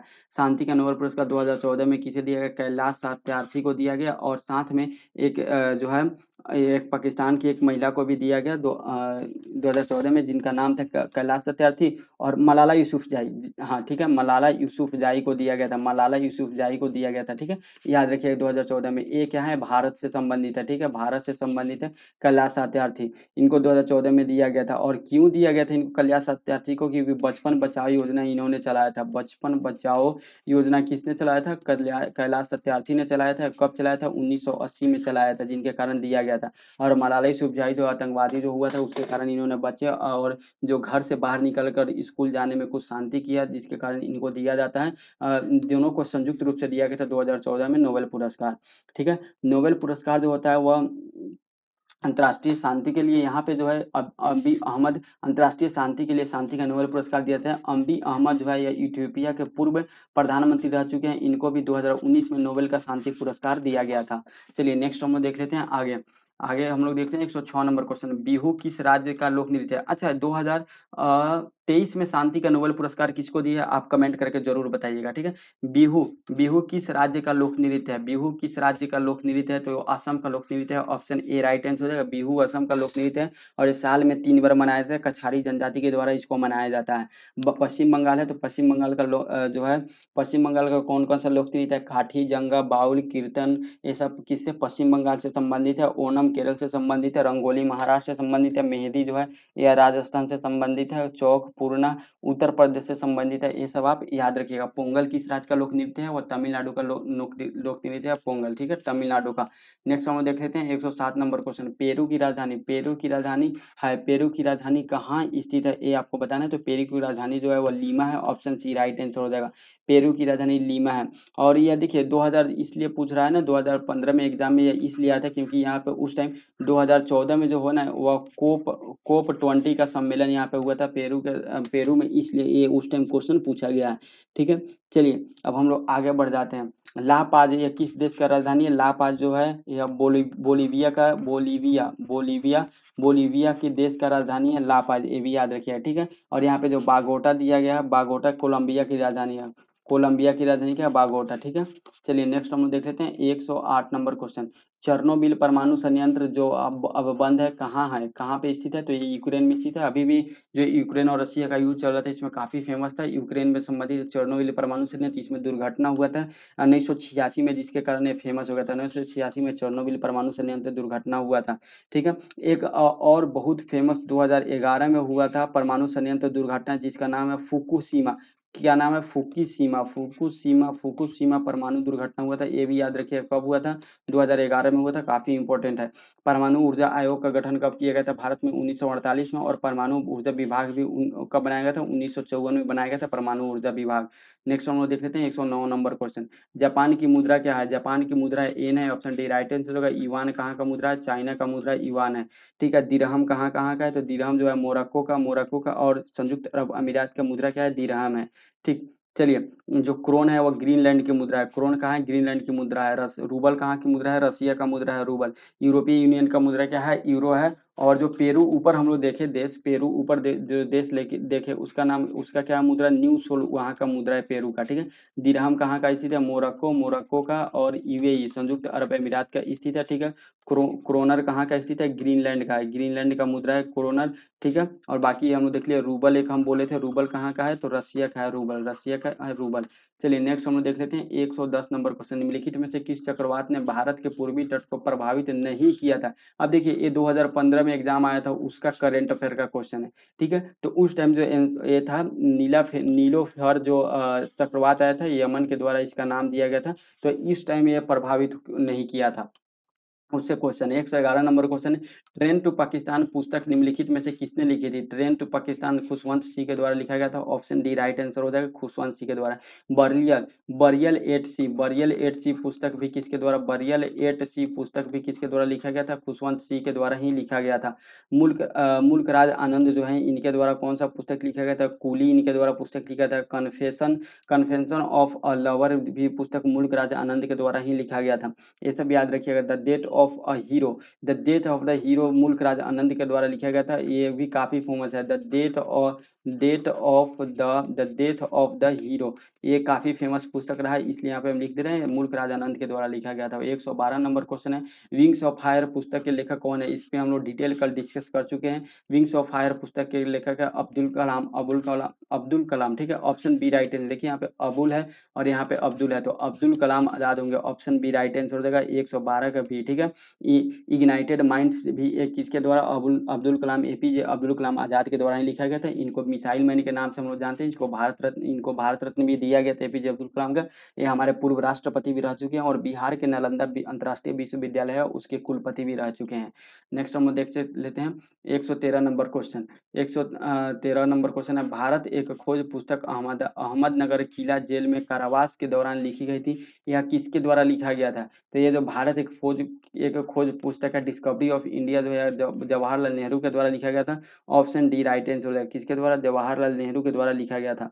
अच्छा अभी ना एक व्लादिमीर पुतिन का एक पुस्तक है, फर्स्ट पर्सन जो है, फर्स्ट पर्सन है, किसके द्वारा लिखा गया था? व्लादिमीर पुतिन के द्वारा लिखा गया था। अभी रसिया काफी न्यूज में रहता है, इसके कारण बता दिए, ये आ सकता है एग्जाम में, ठीक है। चलिए माय एक्सपेरिमेंट विथ ट्रुथ पुस्तक किसके द्वारा लिखा गया था? महात्मा गांधी के द्वारा लिखा गया था। 114 नंबर क्वेश्चन है, कौन सा देश शुगर बाउल ऑफ वर्ल्ड के रूप में जाना जाता है? शुगर बाउल ऑफ वर्ल्ड के रूप में जाना जाता है क्यूबा। कौन सा देश जाना जाता है? Cuba. Option A right answer होगा, क्यूबा को हम लोग जानते हैं। भारत में चीनी का सबसे बड़ा उत्पादक राज्य कौन सा है? महाराष्ट्र है। ठीक है, भारत में महाराष्ट्र है चीनी का सबसे बड़ा उत्पादक। लेकिन अगर गन्ना की बात करें, गन्ना की बात करें तो गन्ना में यूपी नंबर 1 पे है। कौन है? यूपी नंबर 1 पे है। गाना दुनिया में सबसे पहले किस देश में? अपना भारत में ही सबसे पहले उगाया गया था गाना, यानी गाना का खेती सबसे पहले भारत में हुआ था। 115 नंबर क्वेश्चन है, जल का घनत्व किस तापमान पर सर्वाधिक होता है? 4 डिग्री तापमान पर जल का घनत्व सर्वाधिक होता है।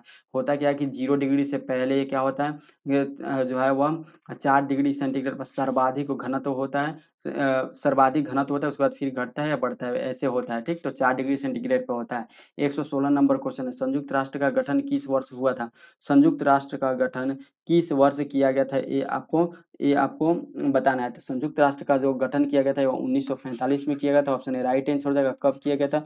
24 अक्टूबर 1945 को संयुक्त राष्ट्र का गठन किया गया था। वर्तमान में इसमें 193 देश है और 193वां जो यानी नवीनतम जो देश है वह साउथ सूडान है। साउथ सूडान है, इसको कब जोड़ा गया था? 2011 में इसको जोड़ा गया था साउथ सूडान को इसमें। ठीक है, इसका जो परमानेंट मेंबर कौन है? चाइना है, रसिया है, चाइना, रसिया, फ्रांस फ्रांस ब्रिटेन और यूएसए है। ठीक है, टोटल 5 इसके जो है मेंबर है। अभी भारत की परमानेंट मेंबर की बात चल रही है, बहुत सारे देश बोल रहे हैं कि भारत को परमानेंट मेंबर बना। अभी वर्तमान में यूनाइटेड नेशन का जो महासचिव कौन है? एंटोनियो गुटेरस है, जो पुर्तगाल के रहने वाले हैं। ठीक है, आप याद रखिएगा। 117 नंबर क्वेश्चन है, भारत की आज़ादी के समय भारत के वायसराय कौन थे? भारत की आज़ादी के समय भारत के वायसराय लॉर्ड माउंटबेटन थे। ऑप्शन सी राइट आंसर हो जाएगा।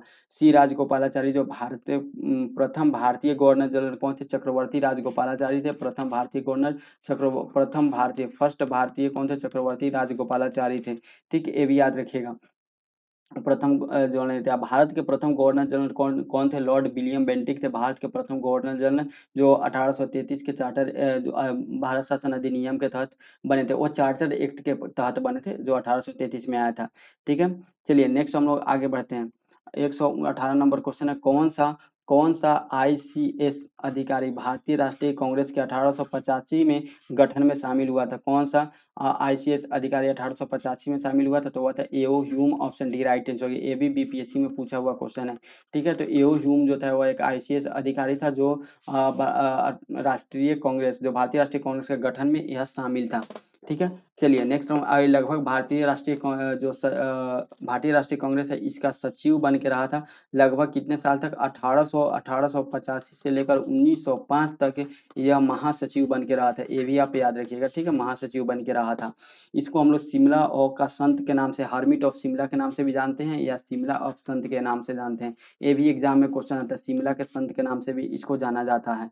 नेक्स्ट हम लोग देख लेते हैं, दादा भाई नौरोजी जो थे वह दादा भाई नौरोजी कांग्रेस का नामकरण किए थे। पहले क्या था? तो भारतीय राष्ट्रीय संघ था, भारतीय राष्ट्रीय संघ था। बाद में इसका कांग्रेस किसके द्वारा? दादा भाई नौरोजी के द्वारा यहाँ पे जोड़ा गया था। 119 नंबर क्वेश्चन है, म्यांमार की राजधानी कहाँ है? म्यांमार की राजधानी ने पाई ताओ है। ऑप्शन सी राइट आंसर है, ने पाई ताओ म्यांमार की राजधानी है। भारत शासन अधिनियम 1935 के तहत म्यांमार को अलग कर दिया गया था। म्यांमार से 2 जगह आप फेमस रखिएगा। म्यांमार का एक जगह रंगून है। ठीक है, रंगून है, जहाँ पे क्या हुआ था? रंगून में सबसे पहले 2 चीज हुआ था। एक तो 1857 की क्रांति के बाद बहादुर शाह जफर को यहाँ पे निर्वासित करके रखा गया था। ठीक है, बहादुर शाह द्वितीय भी बोलते हैं, निर्वासित करके रखा गया था। 1858 में इनकी मृत्यु हो गई थी और बहादुर शाह जफर का मकबरा यहीं रंगून में ही स्थित है। रंगून में ही सुभाष चंद्र बोस जब सिंगापुर से वापस आए थे तो यहाँ पे लौटे थे और यहीं पे महात्मा गांधी को राष्ट्रपिता की रेडियो के थ्रू राष्ट्रपिता की उपाधि यहीं से दिए थे, रंगून से। ठीक है, एक मांडले जेल है म्यांमार में, एक मांडले जेल है, ये भी याद रखिएगा। मांडले जेल कहाँ स्थित है? मांडले जेल म्यांमार में स्थित है, जहाँ पे बाल गंगाधर तिलक को 6 वर्ष के लिए बाल गंगाधर तिलक को याद रखिएगा, 6 वर्ष के लिए यहाँ पे कारावास यानी जेल में बंद करके रखा गया था। आंग सांग सूकी यहाँ की आंग सांग सूकी यहाँ के जो है वो पूर्व राष्ट्रपति रह चुकी है। आंग सांग सूकी यहाँ के पूर्व राष्ट्रपति रह चुकी है। ठीक है, जो तानाशाह सरकार वहाँ पे होने वाला था सेना का, उसको और यह तानाशाह सरकार बचने से यही बनने से म्यांमार में यही रोके थे। ना ने पाईतावा, ये भारत से ही पढ़ी थी, दिल्ली से, और कुछ दिन जाके शिमला में भी रही थी। ठीक है, तो याद रखिएगा। नेक्स्ट हम लोग देख लेते हैं 120 नंबर क्वेश्चन, तमस उपन्यास के लेखक कौन है? तमस उपन्यास के लेखक है Bhishma Sahni. Option A right answer, Bhishma Sahni के द्वारा लिखा गया गया था। यहाँ पे एक है बलराज भीष्म सहनी के द्वारा तमस उपन्यास लिखा गया था, ठीक है। और प्रेमचंद्र के द्वारा भी गोदान गोदान प्रेमचंद्र के द्वारा भी लिखा गया था, ये आप याद रखिएगा। नेक्स्ट हम लोग देख लेते हैं 121 नंबर क्वेश्चन। किस खिलाड़ी को प्रथम राजीव गांधी खेल रत्न पुरस्कार दिया गया था? अभी हम लोग ऊपर डिस्कस कर चुके हैं। प्रथम राजीव गांधी खेल रत्न पुरस्कार विश्वनाथ आनंद को दिया गया था। ऑप्शन डी राइट आंसर हो जाएगा। अब इसका नाम बदल के क्या कर दिया गया है? इसका नाम अब बदल दिया गया है और इसका नाम कर दिया गया मेजर ध्यानचंद खेल रत्न पुरस्कार, इसका नाम कर दिया गया है। और यह कब शुरू किया गया था? सबसे पहले ये शुरू किया गया था 1991-92 में। 1991-92 में इसको शुरू किया गया था। और यह विश्वनाथ आनंद भारत के पहले शतरंज के ग्रैंड मास्टर है और शतरंज खेल से संबंधित है। माइंड मास्टर इनके पुस्तक का नाम है। क्या है इनके पुस्तक का नाम? विश्वनाथ आनंद के पुस्तक का नाम माइंड मास्टर है। और जो यह खेल रत्न पुरस्कार है, राजीव गांधी खेल रत्न पुरस्कार, इसका 2021 में नाम बदल के क्या कर दिया गया था? मेजर ध्यानचंद्र खेल रत्न पुरस्कार कर दिया गया था। और इसमें इनाम में कितना? 25 लाख रुपए की राशि दिया जाता है इनाम में, ये भी आप याद रखिएगा। नेक्स्ट हम लोग देख लेते हैं 22 नंबर क्वेश्चन है। भारतीय आजादी के समय इंग्लैंड के प्रधानमंत्री कौन थे? देखिए, भारतीय आजादी के समय जो इंग्लैंड के प्रधानमंत्री थे क्लीमेंट एटली थे। ऑप्शन सी राइट आंसर है, क्लीमेंट एटली थे, ठीक है। और भारतीय विंस्टन चर्चिल कब थे? जो सेकेंड वर्ल्ड वार हो रहा था, सेकेंड वर्ल्ड वार के समय विंस्टन चर्चिल थे, ठीक है। सेकेंड वर्ल्ड वार का जो फर्स्ट वर्ल्ड वार हुआ था उस टाइम कौन थे? वह थे लॉयड जॉर्ज थे जो फर्स्ट वर्ल्ड वार के समय। और ब्रिटेन के प्रथम प्रधानमंत्री कौन है? ब्रिटेन के बहुत इंपॉर्टेंट, ब्रिटेन के फर्स्ट प्रधानमंत्री कौन है? वह है रॉबर्ट वालपोल जो ब्रिटेन के फर्स्ट प्रधानमंत्री रहे। या दुनिया का भी अगर प्रथम प्रधानमंत्री पूछेगा तो रॉबर्ट वालपोल ही होंगे। दुनिया के भी प्रथम प्रधानमंत्री यही रहे। 1857 के क्रांति के समय ब्रिटेन के प्रधानमंत्री पाल्म स्टॉन, ये भी आप याद रखिएगा। चलिए नेक्स्ट हम लोग देख लेते हैं 123 नंबर क्वेश्चन। भारतीय रिजर्व बैंक के वर्तमान गवर्नर कौन है? भारतीय रिजर्व बैंक के वर्तमान गवर्नर, देखिए ये जब क्वेश्चन पूछा गया था उस टाइम रघुराम राजन थे, लेकिन अभी कौन है? शक्तिकांत दास है, ठीक है। तो याद रखिएगा, पुराना क्वेश्चन है, उस टाइम के करंट का है। 124 नंबर क्वेश्चन है। भारत के राष्ट्रीय महिला आयोग का वर्तमान अध्यक्ष कौन है? अब ये जब क्वेश्चन पूछा गया था राष्ट्रीय महिला आयोग का, उस टाइम ललिता कुमार मंगलम थी, लेकिन अब कौन है? रेखा शर्मा है। वर्तमान में कौन है भारतीय महिला आयोग के अध्यक्ष? रेखा शर्मा है। भारतीय महिला आयोग का गठन कब किया गया था? 1992 में भारतीय महिला आयोग का गठन किया गया था। नेक्स्ट हम देख लेते हैं 125 नंबर क्वेश्चन। भारत और चीन के बीच पंचशील समझौता कब हुआ था? पंचशील समझौता 1954 में हुआ था। 1954 में होता है। ऑप्शन सी राइट आंसर हो जाएगा। और ये भारत और चाइना के बीच होता है। भारत के तरफ से कौन थे? पंडित जवाहरलाल नेहरू थे। और चीन की तरफ से कौन थे? चीन की तरफ से थे चाउ एन लाई चीन की तरफ से थे, ठीक, ये आप याद रखिएगा। और जो है 22 अक्टूबर 1962 को इसका जो पंचशील समझौता हुआ था, इसमें यही बताया गया था कि हम लोग एक दूसरे को बॉर्डर डिस्प्यूट को शांति बना के रखेंगे, एक दूसरे पे हमला नहीं करेंगे और जो एक दूसरे के आंतरिक मामले में हस्तक्षेप नहीं करेंगे। लेकिन चाइना इस पंचशील समझौता को ब्रेक करते हुए 1962 में 22 अक्टूबर 1962 को भारत में हमला कर दिया था, जिसमें भारत का बहुत नुकसान हुआ था, बहुत ज़्यादा नुकसान हुआ था। उसी के सदमा से पंडित जवाहरलाल नेहरू को बीमार पड़े और इन्हीं के कारण इसकी मृत्यु भी हो गई थी। और ऊपर हम लोग देख लिए थे इसी युद्ध के कारण जो हमारा थर्ड पंचवर्षीय योजना था जो प्रभावित भी हुआ था, जिसको हम लोग गॉडगिल योजना के नाम से भी जानते हैं। नेक्स्ट हम लोग 126 नंबर क्वेश्चन देख लेते हैं। भारत में हरित क्रांति के जनक कौन है? भारत में हरित क्रांति के जनक एस स्वामीनाथन है। ऑप्शन सी राइट आंसर हो जाएगा। ऊपर हम लोग डिटेल में डिस्कस कर चुके हैं एस स्वामीनाथन के बारे में, ठीक है। एस स्वामीनाथन के द्वारा एक पुस्तक लिखा गया था, ये आप याद कर लीजिए। इस पुस्तक का नाम था to a hunger free world, ये पुस्तक इन्हीं के द्वारा लिखा गया था, एस स्वामीनाथन के द्वारा। हरित क्रांति का जनक इनको भारत में माना जाता है, ठीक है। और हरित क्रांति जो हुआ था इसके कारण सबसे ज्यादा कौन सा फसल में बढ़ोतरी मिला था? गेहूं में सबसे ज्यादा बढ़ोतरी देखने को मिला था। 127 नंबर क्वेश्चन है। आंग सान सू की जो NLD के नेत्री है, यह किस देश से संबंध रखती है? तो यह म्यांमार से संबंध रखती है। Option D right answer. ऊपर हम देख चुके हैं आंग सान सू की को शांति का नोबेल पुरस्कार कब दिया गया था? 1991 में शांति का नोबेल पुरस्कार इनको दिया गया था। बाकी इनके बारे में डिटेल हम लोग डिस्कस कर चुके हैं। 128 नंबर क्वेश्चन है। महात्मा गांधी और बाबा साहब अम्बेडकर के बीच पूना संधि कब हुआ था? 1932 में हुआ था पूना संधि। ऑप्शन बी राइट आंसर हो जाएगा। इस समय कौन थे महात्मा गांधी? कहाँ थे? तो यह यरवदा जेल में थे। यरवदा जेल में थे और या इनके जगह पे महात्मा गांधी के तरफ से मदन मोहन मालवीय के द्वारा हस्ताक्षर किया गया था और उधर एक तरफ से बाबा भीमराव अम्बेडकर साहब खुद किए थे। 1932 में ही द्वितीय गोलमेज सम्मेलन हुआ था। क्या हुआ था? द्वितीय गोलमेज सम्मेलन हुआ था। 1919 में मोंटेगो चेम्सफोर्ड सुधार आया था। मोंटेगो चेम्सफोर्ड सुधार आया था, जिसमें पहली बार महिलाओं को वोट देने का अधिकार दिया गया था। महिलाओं को वोट देने का अधिकार पहली बार कब दिया गया था? मोंटेगो चेम्सफोर्ड सुधार में दिया गया था। 1935 में भारत शासन अधिनियम आया था, जिसके कारण म्यांमार को अलग कर दिया गया था, ठीक है, भारत से। और इसी के समय आरबीआई का गठन भी हुआ था इसी के कारण। और दिल्ली में जो हाई कोर्ट है, सॉरी सुप्रीम कोर्ट है, इसका भी गठन इसी के समय हुआ था। आरबीआई को राष्ट्रीयकरण 1 जनवरी 1949 को आरबीआई का राष्ट्रीयकरण कर दिया गया था। चलिए नेक्स्ट हम देख लेते हैं 129 नंबर क्वेश्चन। गिर का वन शेरों के लिए प्रसिद्ध है, यह किस राज्य में स्थित है? तो गिर का जो वन है यह गुजरात में स्थित है। ऑप्शन सी राइट आंसर हो जाएगा, शेरों के लिए प्रसिद्ध है, ठीक है। टाइगर प्रोजेक्ट एक आता है एग्जाम में, टाइगर एसएससी का फेवरेट क्वेश्चन है। टाइगर प्रोजेक्ट कब शुरू किया गया था? तो 1973 में शुरू किया गया था टाइगर प्रोजेक्ट, ठीक है। और यह कब किया गया था टाइगर प्रोजेक्ट? अंतर्राष्ट्रीय बाघ 1973 में। और एक अंतर्राष्ट्रीय बाघ दिवस भी मनाया जाता है। अंतर्राष्ट्रीय बाघों के लिए अंतर्राष्ट्रीय बाघ दिवस कब मनाया जाता है? यह मनाया जाता है 29 जुलाई को अंतर्राष्ट्रीय बाघ दिवस के रूप में हम लोग मनाया जाता है। विश्व में सर्वाधिक बाघ किस देश में है? भारत में ही पाया जाता है। और भारत में सबसे ज्यादा बाघ किस राज्य में? तो मध्य प्रदेश में पाया जाता है। नेक्स्ट है 130 नंबर क्वेश्चन। प्रसिद्ध पेंटर राजा रवि शर्मा किस रियासत से संबंधित है? त्रावणकोर रियासत से संबंधित है। ऑप्शन बी राइट आंसर हो जाएगा, ठीक है, त्रावणकोर रियासत से संबंधित है। 131 नंबर क्वेश्चन है। बिहार में बहने वाली नदियों में किसका उद्गम अमरकंटक में? जो सोन नदी है, ये अमरकंटक पहाड़ी से निकलती है। नर्मदा नदी भी अमरकंटक पहाड़ी से ही निकलती है। नर्मदा भी अमरकंटक पहाड़ी से निकलती है। और पटना के पास में आके गंगा नदी से मिल जाती है सोन नदी। सोन नदी की लंबाई लगभग 780 किलोमीटर है। एग्जैक्ट 780 किलोमीटर है, लगभग नहीं, ठीक है, 780 किलोमीटर है। सोन नहर से क्वेश्चन आता है। सोन नहर जो है, वह सोन नहर बहुत सबसे पुराना नहर है सोन नहर, ठीक है, सबसे पुराना नहर है सोन नहर, जिसको 1870 में शुरू किया गया था सोन नहर को। ये भी आप याद रखिएगा, कब? 1870 में। यहाँ पे बिहार का शोक किस नदी को बोलते हैं? बिहार का जो शोक है या अभिशाप किस नदी को बोलते हैं? शोक बोलते हैं वह कोसी नदी को। किसको? कोसी नदी को बोलते हैं। जो कोसी नदी कहाँ से निकलता है? गोसाईनाथ है, नेपाल से निकलता हुआ फिर आगे इधर गंगा में मिल जाता है। नेक्स्ट हम 133 नंबर क्वेश्चन देख लेते हैं। 132 नंबर क्वेश्चन जो था वो मैथ का क्वेश्चन था। निम्नलिखित में से किसने नालंदा विश्वविद्यालय में अध्ययन किया था? नालंदा विश्वविद्यालय में ह्वेन-त्सांग ने अध्ययन किया था। ऑप्शन बी राइट आंसर हो जाएगा। ह्वेन-त्सांग किसके दरबार में? हर्षवर्धन के शासनकाल में भारत आया था। किसके शासनकाल में? हर्षवर्धन के शासनकाल में। और 15 वर्ष तक भारत में रहा था और फिर यहाँ पढ़ाई भी किया है, यहाँ टीचर का भी काम किया था। कौन? ह्वेन-त्सांग, ठीक है। मेगास्थनी किसके दरबार में आया था? चंद्रगुप्त मौर्य के दरबार में आया था।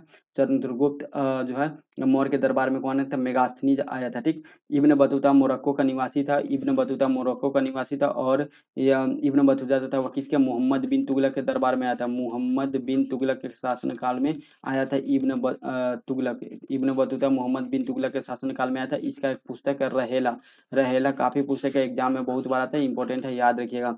अल बरूनी जो था वो अल बरूनी मोहम्मद गजनवी के साथ आया था। किसके? मोहम्मद गजनवी के साथ कौन आया था? अल बरूनी आया था, ठीक है, ये भी याद रखिएगा। चलिए नेक्स्ट हम लोग जो किताबुल हिंद है, इसके अल बरूनी के द्वारा ही लिखा गया था, याद रखिए। किताब उल हिंद पुस्तक की किताब उल हिंद पुस्तक किसके द्वारा लिखा गया था? अल बरूनी के द्वारा लिखा गया था। सी क्यू की पुस्तक ह्वेन-त्सांग के द्वारा ही लिखा गया था। इंडिका पुस्तक किसके द्वारा लिखा गया था? इंडिका पुस्तक मेगास्थनीज के द्वारा लिखा गया था। 134 नंबर क्वेश्चन देख लेते हैं। पूर्ण स्वराज का संकल्प कांग्रेस के द्वारा कब पारित किया गया था? पूर्ण स्वराज का जो संकल्प है वह 1929 को लाहौर अधिवेशन में पारित किया गया था। ऑप्शन बी राइट आंसर हो जाएगा।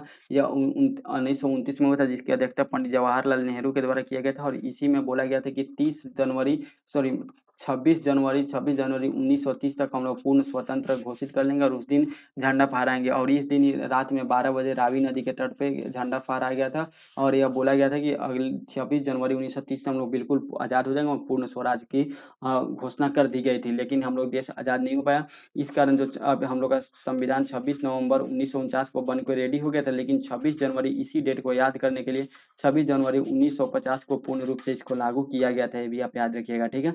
तो तो ये जो है टोटल 134 क्वेश्चन तक हम आ चुके हैं और सेट 3 का जीके और साइंस का क्वेश्चन हम लोग कंप्लीट कर लिए। वीडियो कैसा लगा आप लोग कमेंट करके ज़रूर बताइएगा और इसमें कैसे इंप्रूव करते हैं जो ज़रूर कमेंट करके बताइए और कैसे इंप्रूव कर सकते हैं। हाँ, आपको बता दें हमने टेलीग्राम का लिंक वीडियो के डिस्क्रिप्शन में दे दिया है, जहाँ से आप जाकर पीडीएफ डाउनलोड कर सकते हैं। मिलते हैं नेक्स्ट वीडियो में। आज की वीडियो में इतना ही, तब तक के लिए जय हिंद, जय भारत।